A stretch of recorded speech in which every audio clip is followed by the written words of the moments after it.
Let's do this. The Cult of Hockey podcast by the faithful and for the faithful. I'm David Staples of the Edmonton Journal, and I'm here today with Bruce, Bruce McCurdy. Hey, Bruce. Hey, David, how are you doing tonight? Good, Bruce. Nice haircut. Very nice Ah, haircut. nice. Yeah, we Uh, both went in for the first time in 3 months. It was overdue. there you go. How are you? I'm doing fine. How are you doing? I'm doing okay. Yep. That's more like it, eh, Seven? It's good to have a game without some tension now in a while. Um, Yes.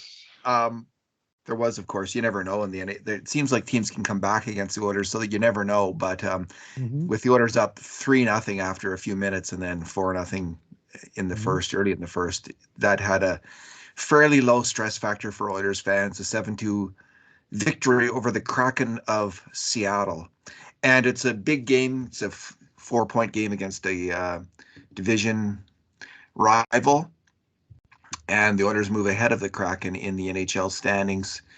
The Oilers now have 42 points, and the Kraken have 40. But the Kraken have 3 games in hand, so there's that to reckon with still. Yep. But 2 big wins for the Oilers, Bruce. It was kind of a downtime, obviously, with that. I mentioned it again, the stinker loss against the Vancouver Canucks, but they've come back and they played very well tonight. Of course, watching that game, it's kind of hard to imagine, like, why is Seattle got 18 wins and 15 losses so far this year? What does this team have? Like, they don't seem to have, to me at least, they look like they work hard, but they don't have a lot of scoring. But they score enough to be battling Edmonton right now for a spot. Yeah. Yeah, they've got scoring by committee. Yeah. And I'm going to dip into that a little bit on my number tonight, but they've got a team wide and healthy team, so almost everybody's played most of the games. Uh, but it's they're sixth in the NHL going into tonight's game, sixth in the NHL in goals scored per game. Oh, wow. So Yeah. So they're obviously got figuring out how to do it. Hopefully the wheels will fall off this team and they be very mediocre the rest of the way. Uh, the grade A shots tonight were 12-8 for the Oilers. And the subset of 5 alarm shots were 10-6 for the Oilers. So, you'd expect the Oilers to score about 4 goals and the Kraken about 2 or 3. So, the Oilers certainly made the most of their chances tonight, and a number of them were kind of gimme goals. So there was that to it. Bruce, this is our 2 good things, 2 bad things, and 2 numbers podcast, and because it's an Oilers win, we'll go with 2 good things each. What is your first good thing? yeah, I'm going to go with a number of small things, but all individual good plays where a player won a battle, did something important that ultimately in this particular night turned into goals. And I'll start with the first 3 goals that were scored in 3 minutes and 55 seconds from the start of the game. And on each of them, there was a key play made, only one of which got credited on the score sheet. But the first one was Tyson Barrie on the power play, making 2 terrific zone keeps. I think they call them these days. We used to call them keep ins. And Tyson Barrie is channeling another former Oilers number 22, Charlie Huddy, who's one of the Yeah. finest at the art that I've ever seen. And Barrie, he made one play on the right boards to glove down a clearing shot that he hardly had any time to react to because it was shot from only like 20 feet in front of him. And he not just knocked it down, but was able to make a play under pressure to somehow control the puck inside the blue line, tight spaces, and pass it over to a place where there was some room. And the play cycled around a little bit more over on the left boards, and Seattle tried to clear it up on the left wing, and Barrie came all the way over 85 feet to the other boards on his backhand. This time he again was able to keep it in and just kind of chip the puck up the left wing boards to, I'm pretty sure it had to be Nugent Hopkins, and from there the goal developed, where it went to McDavid, and then Hyman tipped it in from the edge of the crease. On the second goal, I thought a really fine play by Marcus Niemelainen. This may have been his single best kind of sequence that I've seen from this guy, where he went back and what seemed like a one-on-one battle on a loose puck that was ahead of both players, and he was able to, under good pressure, control the puck with his long reach, make one good move to kind of tuck it forward to himself, shake the guy, and then skate it out, and then make a good lead pass. And his lead pass went to, uh, I think, to Costin, I to think he went Nugent to. Oh, Hopkins, to okay. Janmark, Yeah. and then Costin wound up getting a return feed on the edge of the crease and absolutely roofing a close range shot. And then on the third goal, this time it was Kyle Yamamoto, and he did at least get credit for an assist on this play, where he absolutely got crunched on the side wall inside his own blue line, and he took the hit to make the good, safe, short pass that went into the path of McDavid, and then he was able to uh, wind up setting up Nurse in the slot, and Nurse buried his shot from center slot. So Yamamoto got actually got a point on that one, and then Yamamoto again kicked off the sequence on the had to be the 5-1 goal again by Costin. This was during a extended Oilers possession, and there was a line change involved. But what started the sequence was little Kyler Yamamoto winning a one-on-one puck battle with Jamie Alexiak, who must outweigh him by 100 pounds or next thing to it. I mean, Yamamoto's listed as 5'8", 153, and Alexiak is 6'7", and I'm pretty sure he's pushing 250, but I have to look up Alexiak. I don't have that one on the tip of my tongue. Anyway, what looked like a huge physical mismatch. And it was a difficult play along a puck rimming around in the low corner. And Yamamoto was able to get a stick on it and somehow fend off the much bigger man and keep the play alive for the Oilers. And eventually they cycled that one around to a goal. So this is 4 different, just small plays. And you do the little things right, and the rest of the game sometimes looks after itself. And tonight was a night where some of those small plays were immediately rewarded with red lights flashing. And so I thought collectively, and these are all, well, 2 by Yamamoto, but uh, not necessarily superstar players. And this was a game where a lot of the Oilers' secondary players really showed up and put in a good effort. Yeah, you were wondering when some of these guys might step up, and Yamamoto, of course, he did last year, right? And the reason he Mm-hmm. has not played well this year, I think, if we're completely fair, just out of any sense of fairness, is he got a concussion, I believe, Possibly, early yeah. in the year, and try playing your way through that and coming back. He played poorly in the first 10 games of the year, and it's because he was hurt, banged up. When Connor Yamamoto was on, and if he can stay healthy, this is a good NHL forward who can play in a top 6 and make a contribution like he did tonight, and he was aggressive all over the ice. It was nice to see on the Niemelainen play. It was nice to see that burst of speed. Yeah. But apparently, he win the fastest skating? He won the fastest skater Yeah. So, competition. and when he was in junior hockey, I watched a few of his games, and that's what I noticed about the guy. He can really skate. Mm-hmm. And he is fast in a straight line. He's not particularly agile, but he is fast in a straight line. So he's gradually doing the things, Bruce, that could earn him a job in the NHL. And he's just one of these guys, if he can keep his game simple and make a few plays like that now and then, which Mm-hmm. is a fairly simple play.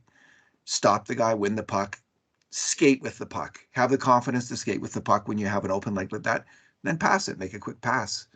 That's what an NHL defenseman needs to do, and he did it in that instance. Nuge also on the 5th goal. Is that what it was? The one where Yamamoto hit Alexiak. Yeah, Nuge that made was a the nice, gritty little play 5-1. too. Yeah, 5-1 goal. Nuge made a play where it got put into the slot, and Nuge won the battle. Got it back to Nurse for the second shot towards net, which Costin tipped in. My good thing is Klim Kostin. He's an interesting player, Bruce. His results have been okay so far in terms of like creating grade A shots and defending against them. They haven't been great, but he really gives the Oilers something they need, which is a big physical player who can actually play. And you just when he's out there on the ice, he's so solid on his skates. He's a real load for the other teams. They cannot knock him over easily. And you can't say that about a lot of Oiler floaters. I mean, Leon Draisaitl, but all the other guys can be knocked over. You know, if you can catch McDavid, even he's pretty solid on his skates too, McDavid. But Draisaitl is the only one who has that super sense of solidity where you're going to hit him and bounce off. And Costin is the same. Hyman is to some extent, but he's a different style of player. But I can see there's a lot of excitement about this player in Oil Country because fans are watching this team and they're realizing, well, this bottom unit, they're not bottom six forwards aren't doing a lot right now, especially when McLeod was out. Yeah. They didn't have a lot of guys who were doing much. I mean, he's been playing well all year. Ryan McLeod has. But Costin does bring that size, but there is also a little bit of skill. Like when he gets the puck on the boards, he often holds it long enough and gets his head up and makes a good pass, which is something like players who have had long NHL careers, Zach Kassian, Benoit Pouliot, they didn't always do. He seems like he might be able to work his way into that class of winger, a guy who's going to be getting like maybe 30 points a year on a third line and being a physical presence. Those points would all be at even strength essentially. So he's not there yet. He's got to do this consistently over time. But tonight's game, he showed some of that skill, and it wasn't like he took the puck end to end. What he did was he went to the frickin' net, and when Niemelainen broke up the ice and passed it, the passing play ends up on Janmark's stick, and Janmark passes it. I think he was actually trying to hit Nuge, who was cutting across the slot, but his stick got hit, and it ended up as a perfect pass to a much more dangerous player, Costin. Positionally on that play because he was just wide open and he had a chance to make a move and he deposited the puck behind the goalie. It was a Evander Kane like scoring touch in front of the net there from Costin. And on the fifth goal, he did it again. Puck gets directed towards the net by Darnell Nurse and he was in the right place in front of the goalie, screening the goalie or thereabouts and tipped it in. And so man, this would be something, Bruce, if the Oilers have this third line winger who is physical, can make plays and hold his own defensively. That's a really valuable acquisition that they then don't have to trade for. They already have traded for. They already have traded Dmitry Samorukov, who we always liked, who was a very good hockey player. That was a good value trade, and both teams acquired a guy that was a draft pick from 2017 who had just reached his waiver period where he could no longer be exempt from waivers, and that's kind of a line in the sand. And in fact, both teams waived their guy, and he cleared waivers, and then they made the trade. So when the Oilers got Costin, they could send him down to Bakersfield, and they did for about a month. And he had 2 goals and 2 assists in 9 games down there. Well, now in Edmonton, he's played 21 games, basically a quarter of a season. And as of now, he has 4 goals and 4 assists. So you can prorate that out on an 82-game season. That's about a 15-goal, 15-assist, 30-point season. And as you say, all of it at even strength. Like that guy will never see the power play, even the second unit, I don't think. And, 4 goals doesn't sound like much, but geez, on the Oilers, it puts him about 5th or 6th on the team. And he really is a pretty rugged and fearless customer, He's I've been saying they need a big Bobby Clobber type now and then on the wing, and they got a big Bobrov Clobber type here in Klim Kostin. He's a fairly fearless character out there. He's not intimidated by other players. He's got a real attitude about him. He's got some of that swagger that Evander Kane has, frankly. And the Oilers could use that. The Oilers need that in some more players. And you don't need the whole roster doesn't have to be that way, but you do need it. I mean, there's been this big outcry. We didn't talk about this much after the last game versus the knee, Mackenzie Weegar's knee on McDavid. I guess because both of us felt it was relatively not that big a deal. But it's been the talk of oil country Yeah, since it then, with sure a lot of has. people weighing in. And you know, it's interesting when you look at the teams that, like, people wonder why isn't Ken Holland bringing in a bunch of tough guys? Well, in eras of hockey which were far more violent and far more Mhm. dominated by, most teams had enforcers, and most teams played a far more thuggish brand of hockey. Yep, Holland's teams in Detroit never went that way, and he won 3 Stanley Cups that way. yep. So I don't think he's not. Now that said, he had some tough players on those teams, like Darren McCarty was on a couple of those teams. Brendan Shanahan, there, Cronwall. There are some tough guys, and the Oilers need some tough guys, but they have Mhm. some in Kane and Nurse. They just need maybe one or two. If Costin can be one of those guys, that's a big addition. Yeah, well, he's listed as 6'3", 215 pounds, and he brings the physicality. I mean, he's got now 62 hits in 21 games, basically 3 hits per game. He's behind Puljujärvi for total hits, but on a per game basis, he's costing us tops on the team. And he brings, some brain cramps, like he's a little erratic. Sure. And I mean, there Yeah. was a brutal backhand pass for a clear cut breakaway Oh yeah. tonight. That was Yeah. That was. Skinner's biggest save of the game right there. And then a couple of penalties that were not necessary. Um, he took, in fact, 6 minutes in penalties, but he drew one penalty at least in this game, and he just seemed to be in the middle of it.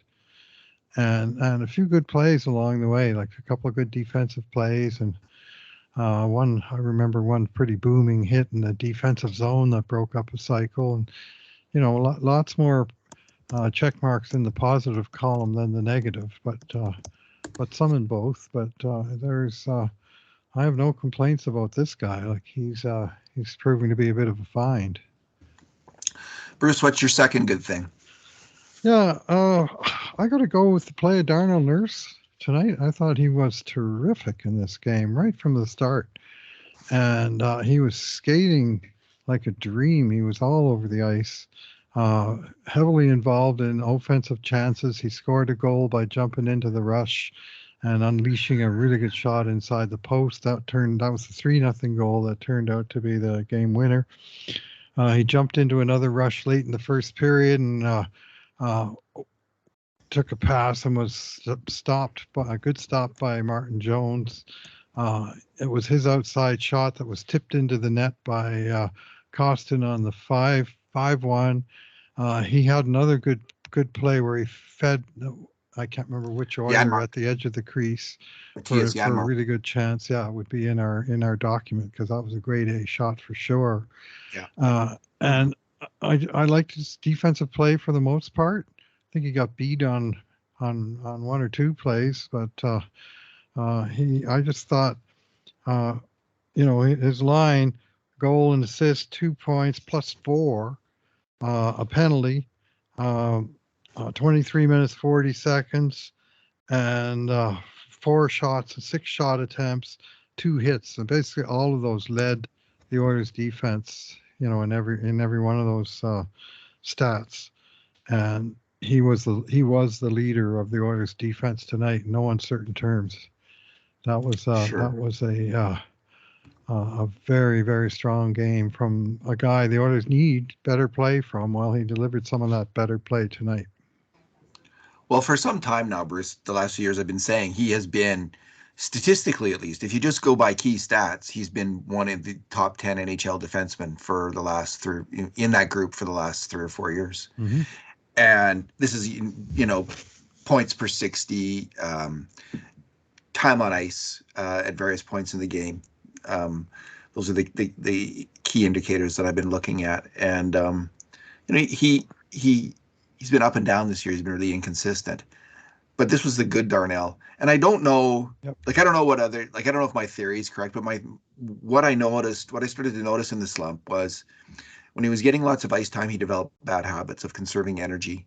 And I just don't think that's his game. I think his game is it is a high energy game. Dynamic game, He is absolutely. going fast from point A to B in the Hmm. defensive zone, and when he stops doing that and he starts slowing down, he just the reads aren't there for him to play that kind of game. He's not Chris Pronger. He doesn't think the game or see the game like that kind of player does. Dude, He is a high impact, fast player who needs to play that way. And when he does, there's some bad that happens, but there's a lot more yep. good that usually happens because he's got such skill and energy and size.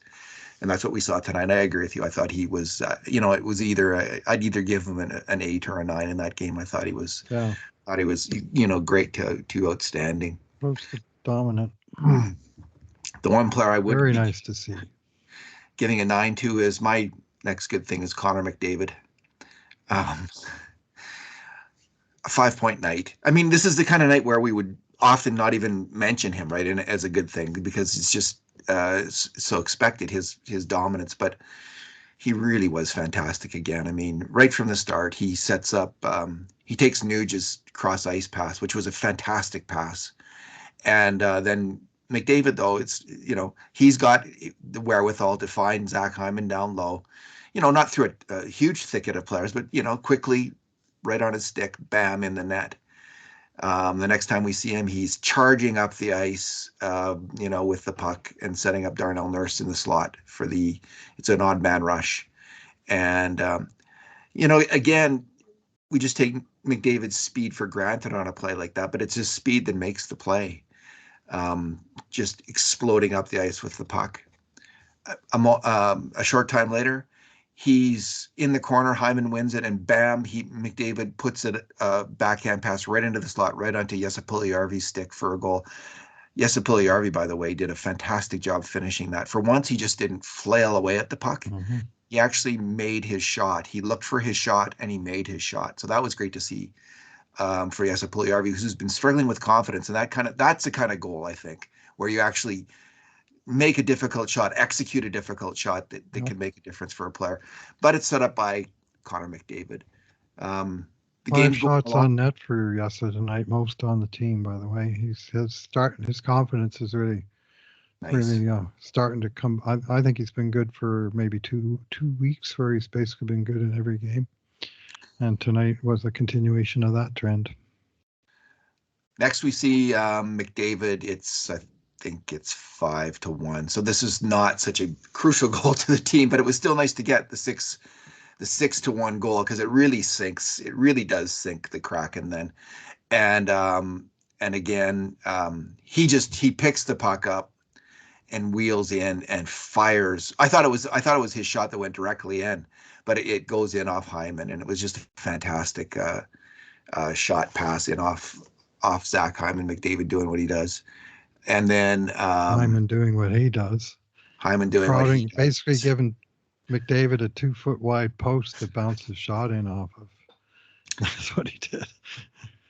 And then the last goal of the game was McDavid just bursting in there. Hyman kind of wins a battle in the neutral zone, and the puck pops to McDavid, and he just charges in there. It's a semi breakaway, and he fires it home. What a hockey player! What a fantastic hockey player, Bruce. I mean, he is Bobby Orr at center, and Uh-huh. there's nothing better than that, except I'll unless you add have Bobby Orr in defense.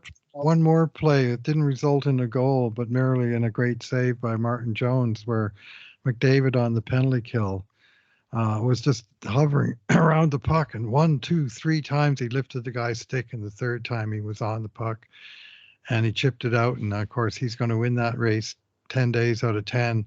And so he barges in alone, makes a few moves, tries to deke Jones, doesn't quite finish the shot. So that was, that easily could have been another unassisted goal for McDavid, like the one he did get. And on the night, 1 goal, unassisted, 4 primary assists where he passed it to the goal scorer on each of the goals, +3. And you know what? He played 16 minutes and 1 second in this game, Connor McDavid. So you got to like that in a game where they were missing a key player that we'll talk about shortly. That they got the nice lead that they were really able to spread around the ice time. But in those 16 minutes, I mean, what quality minutes McDavid. And I had a feeling that he would come up with a huge game tonight for those reasons that the team was relying on him even more heavily than ever. And they relied on him. He got the job done early enough in the game that he was able to spend a lot of the second part of the game watching from the bench. So it was a huge night for him, and he should have lots of energy left for tomorrow night against Winnipeg. So the team's got to turn around, come back to Edmonton, and play on Hockey Night in Canada tomorrow. So it was really important that nobody get overtaxed. And just two D-men, Darnell Nurse and Brett Kulak, played north of 20 minutes tonight. None of the forwards did. And so it was a really good balance. But McDavid was, really we should have led this podcast with McDavid as our best of many good things, because he was truly phenomenal in this night. He was skating so well.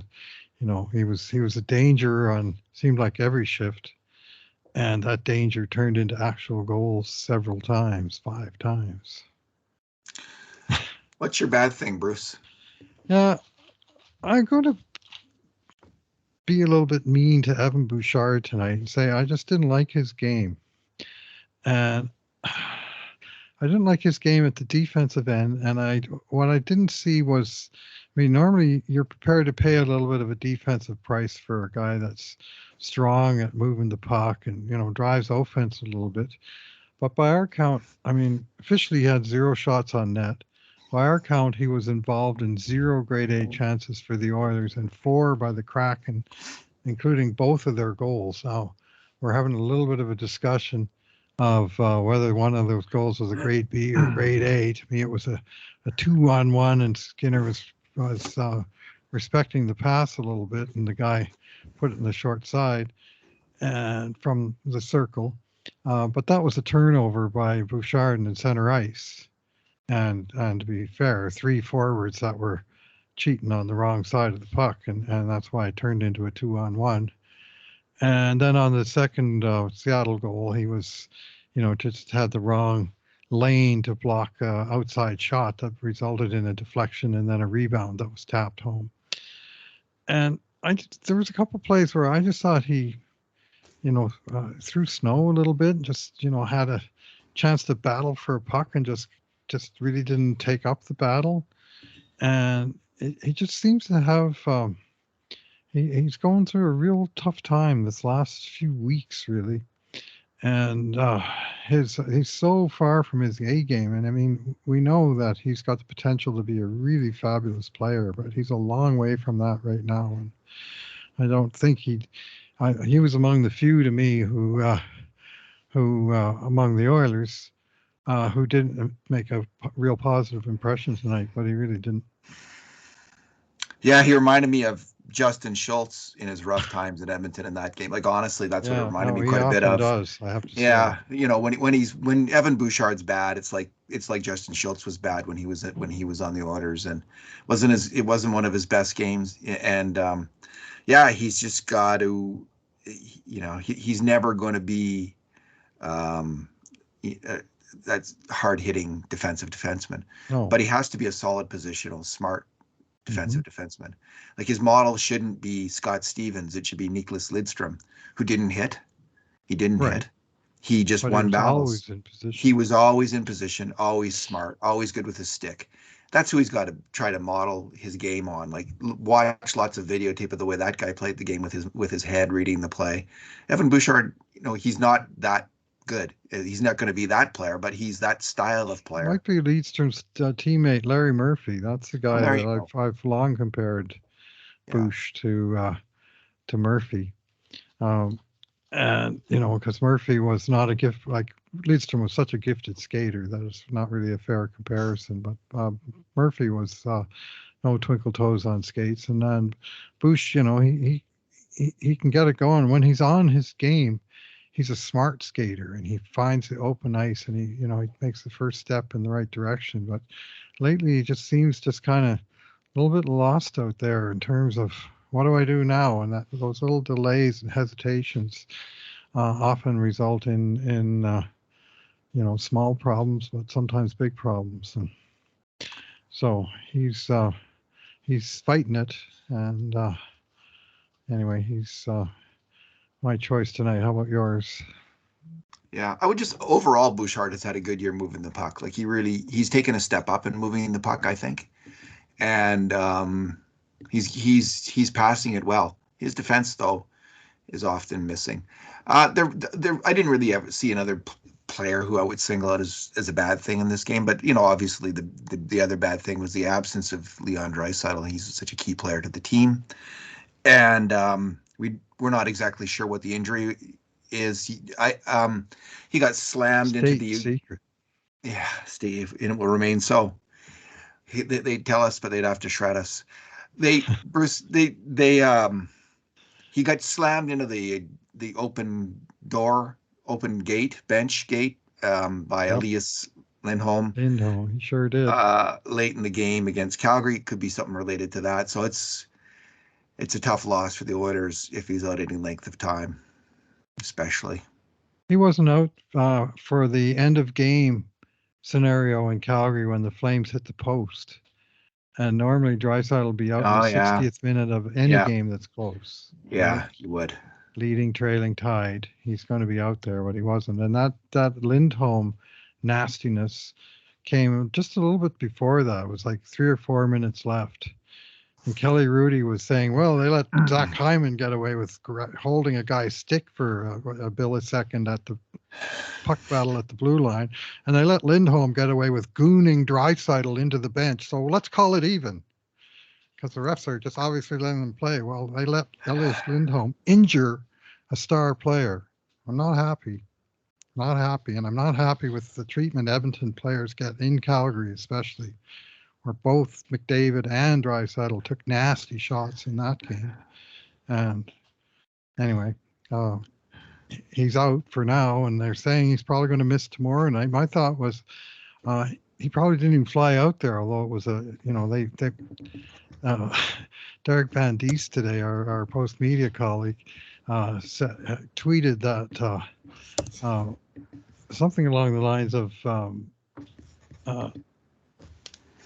Jay Woodcroft would neither confirm nor deny that Draisaitl was even on the road trip.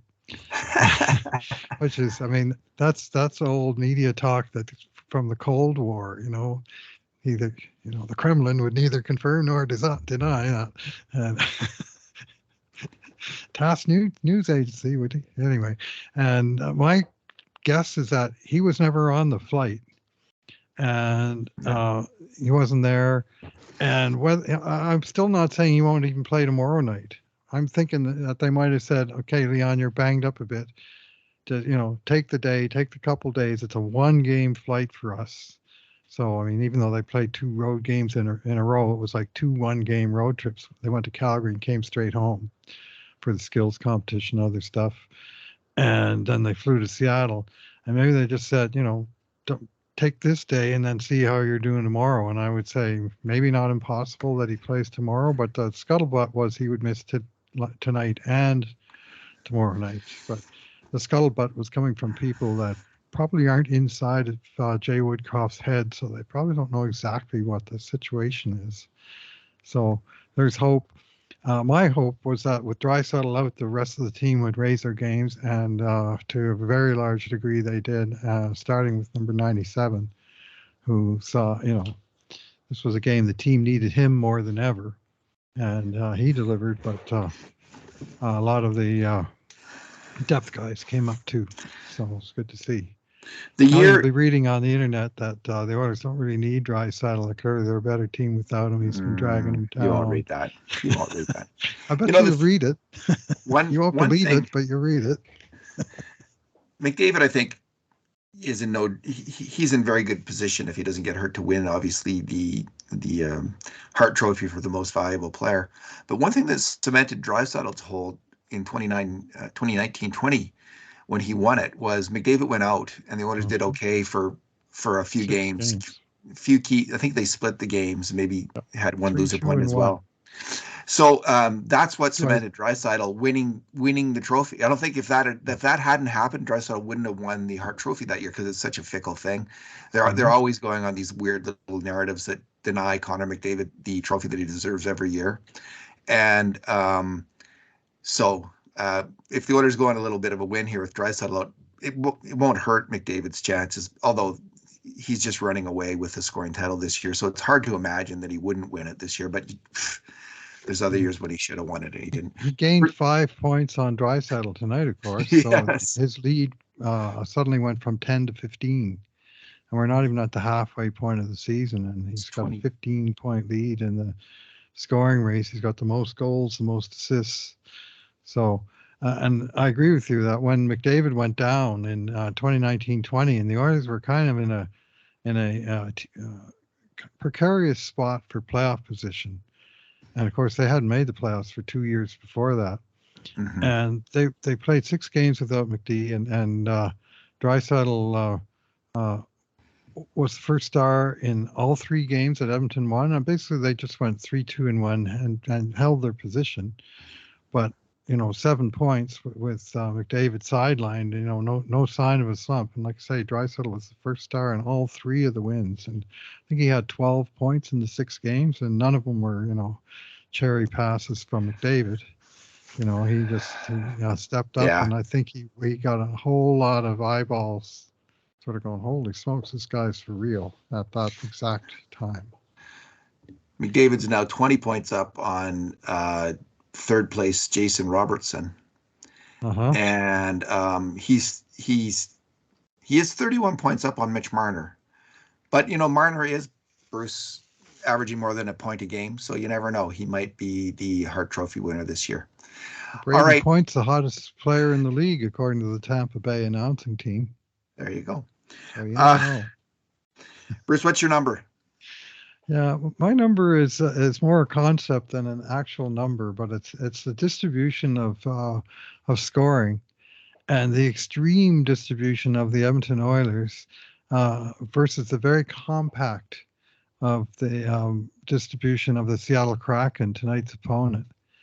And I looked at this today for a while, and I thought, geez, there's got to be a way to represent this. Like, it's crazy. So I posted this on Twitter. If you follow my Twitter feed, or it's at the bottom of the post I just wrote on Oilers' young scorers, some of whom actually scored tonight, which was also very, very good. But I listed the 12 forwards from both Edmonton and Seattle that played in the most recent games. So this list does include Draisaitl. And I just list them in order of point scoring. The first 4 guys, predictably, are all Oilers: McDavid, Draisaitl, Nugent Hopkins, Hyman. The power play, as my distant cousin Mika Blake McCurdy pointed out in response to my tweet. And, 67, now 72 points for McDavid, 57 for Draisaitl, 41, now 45 for Nuge, 37, now 39 or 40 for Hyman. What do you got tonight? Yeah, 3 tonight. 40, so he's up to 40. And then the next 12 guys on this list are all 12 of the Seattle forwards. The top guy, Andrei Burakovsky, had 28 points. So he's like 9 points behind Hyman. And yet he's leading Seattle. But then it's Burakovsky, Eberle, Beniers, McCann, Sprong, Gourde, Schwartz, Tanev, Bjorkstrand, Wenberg, Geekie, Donato, all between 11 and 28 points. So all between 4, and there's one guy, McCann, that's got 16 goals, and the rest have, 10, 11, 8, 5, 4, but they're all scoring some. And then below those 12 Seattle guys are the other 8 Edmonton guys. Ryan, 9 points. McLeod, Yamamoto, Puljujarvi, Fogle, Costin, Janmark, Holloway. So if you look at this list and you say, well, Oilers have got 4 guys now with 40-plus points, and Seattle doesn't even have anybody with 30, advantage Oilers. But you look at it another way and you say, well, Seattle's got 12 forwards that are in double digits in points, and the Oilers only have 4, 12 to 4. So it's like a completely different recipe. And yet these are two of the highest scoring teams in the league. The Oilers are fourth, and the Kraken sixth going into tonight's game. And you couldn't get two more different formulae for success, offensive success. I mean, Burakovsky, their leading scorer, I looked him up a minute ago, and I think he's 85th in the league in scoring, something like that. And of course, the Oilers are 1 and 2. Nugent Hopkins is hovering right around the top 10. They're all over a point a game, real nice figures. And all the other active Oilers, and I left Evander Kane, who's 13 points off this list because he hasn't been an active player for a long time. But he's the only guy hurt. In Seattle, they've been healthy, so they've been running the same forwards all year. That's part of the reason they've been doing so well, I suspect. But I just found it fascinating that you could find top four Oilers, the rest of the Oilers, and you could fit an entire hockey team between the two groups. It's just very startling. Never quite seen something this extreme. Just shows you if some of these Oilers, Puljujarvi, Yamamoto, Fogle, the whole group of they'll play, if they'd only scored each of them one or two more goals, what a difference that this would be making to the Edmonton Oilers. And by all expectations, they should have on average one or two, two or three more goals each, probably, like one or two more goals each, probably as a group on average, they should have more than they have now. So it's been a very weak performance by the Oilers support players, but the good news is the Oilers are right there right now, ready to, as much as anyone, pounce and get a playoff spot in the West. They do need this bottom group of players though to start producing, and tonight they did. Costin got 2 goals and Puljujarvi got 1. So there you have it.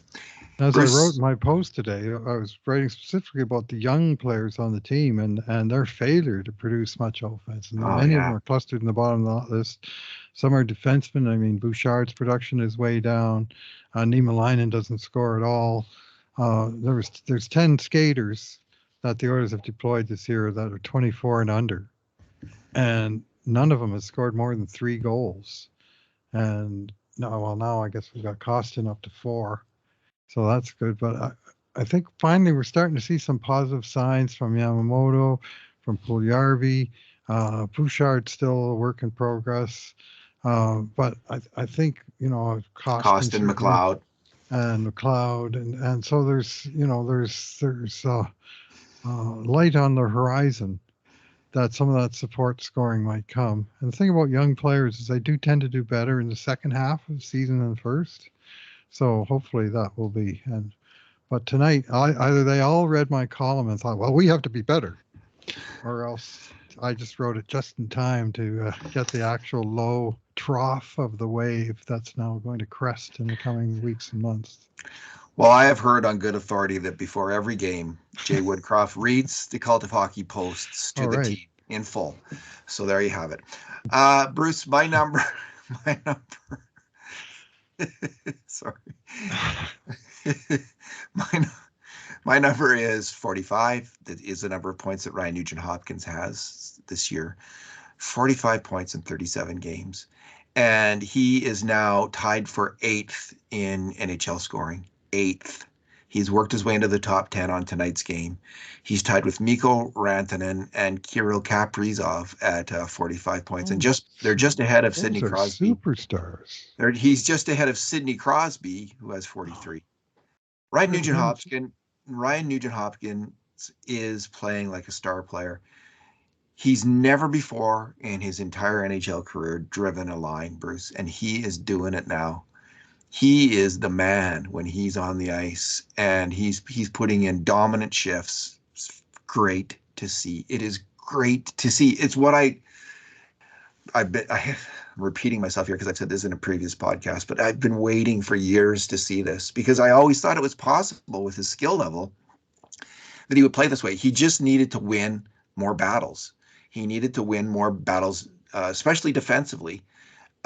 Stopping the guys and then advancing the puck. Because now when he wins these battles defensively, and we see this, you can just picture it in your mind's eye. If you shut your eyes thinking about Nugent-Hopkins in his own zone, he wins the battle with good fundamental defensive position, and he's in his quick hands and strong stick, and then he controls the puck. He controls the puck and he makes a solid, he either skates with it or makes a great pass. That is what's so great about him. And McDavid does this, of course, and Draisaitl does it as well, which makes them better defensive centers than they otherwise would be based on the kind of rate of mistakes they make when they don't have the puck. But when they actually win the puck, they're able to control it and advance it. And now Nugent Hopkins is doing that as well.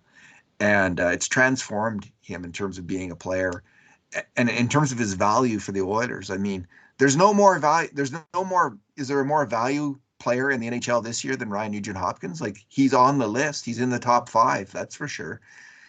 Tage Thompson's new Tage contract Thompson, a starts. Is his new $1.4 million contracts? contract. Is he still on his old contract? If he's still on Yeah, his old the big contract, one then kicks in. Well, his medium okay, one kicks in next he's year. number one. But the other guys are all getting paid, right? Up in that Yeah. area. There's probably some defensemen and some Jason goalie. Robertson just got paid at the beginning of the season. Yeah, And the everyone else. rest of them are all big buck. So there's Josh Morrissey. I'm not sure what he's making. I think he's making a six a year, and he's having a great year, right? So he'd be similar to Nuge in terms of being this incredible value. Jack Hughes may be on his rookie deal still. I'm not sure about that. Morrissey's having a Norris Trophy consideration style season. Yeah, he is good for him. He's a good hockey player. He's one of those fast guys. You know, you don't need to be a big guy to shut down McDavid. You got to be a fast guy who's really agile on his skates and really smart defensively. And I remember the job that he and DeMello did a few years ago in the playoffs. Anyway, I remember him playing with Leon and Prince Albert, and then they both got traded to Kamloops when they made that run for the Memorial Cup there. Kelowna, was it? Yeah, Kelowna. Yeah, the Rockets. Yeah. They both got traded to Kelowna for their Memorial Cup run, and Morrissey was. I saw a few games Draisaitl playing with sort of mediocre wingers, and the one guy on the team that he had the best understanding with was Josh Morrissey, and you could see him sort of thinking the game together, and there was a real one-star D-man, one-star forward team, and it was kind of different to watch. Well, I think we've covered the territory, Bruce. Let's leave it there. We'll talk again tomorrow night. Thanks for talking tonight. Yeah, you bet. Thanks for listening, everyone. And in the meantime, and in between times, this has been another edition of the Cult of Hockey podcast.